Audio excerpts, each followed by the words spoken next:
Nouvelle leçon en orthographe aujourd'hui. Le but, c'est de savoir choisir entre le son S-O-N ou le son S-O-N-T. Donc, je te rappelle tout de suite. Le son S-O-N-T, qu'est-ce qu'il signifie? D'où vient-il?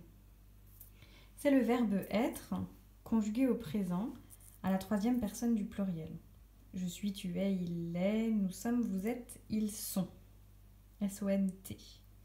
C'est bien le verbe être conjugué au présent à la troisième personne du pluriel. Le son S-O-N. Sa nature de mot, c'est un déterminant possessif. Possessif, ça veut dire qu'il appartient à, qu'on a en sa possession. Il signifie le sien.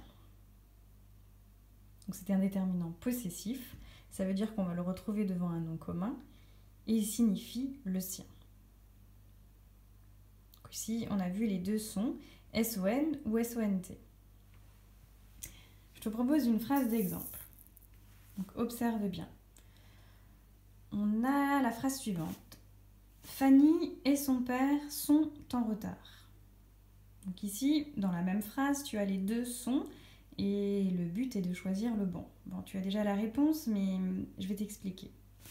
Pour Fanny et son père, si on peut remplacer par mon, c'est aussi un déterminant possessif, c'est son S-O-N. C'est pour ça que j'ai mis ici, entre guillemets, mon. Est-ce qu'on peut dire Fanny et mon père? Oui? Ok. Du coup, c'est son S-O-N. Fanny et son père sont en retard. Pour le son S-O-N-T, on peut le remplacer par le verbe être à l'imparfait. Était. Est-ce que ça marche? Fanny et son père étaient en retard. Oui. Du coup, c'est le son S-O-N-T. Donc, tu peux retenir que le son S-O-N, le déterminant possessif, on peut le remplacer par mon. Le son S-O-N-T, on peut le remplacer par était. Ça va être le test. Le son S-O-N, le déterminant possessif peut être remplacé par mon. Le son S-O-N-T peut être remplacé par le verbe être au passé, par était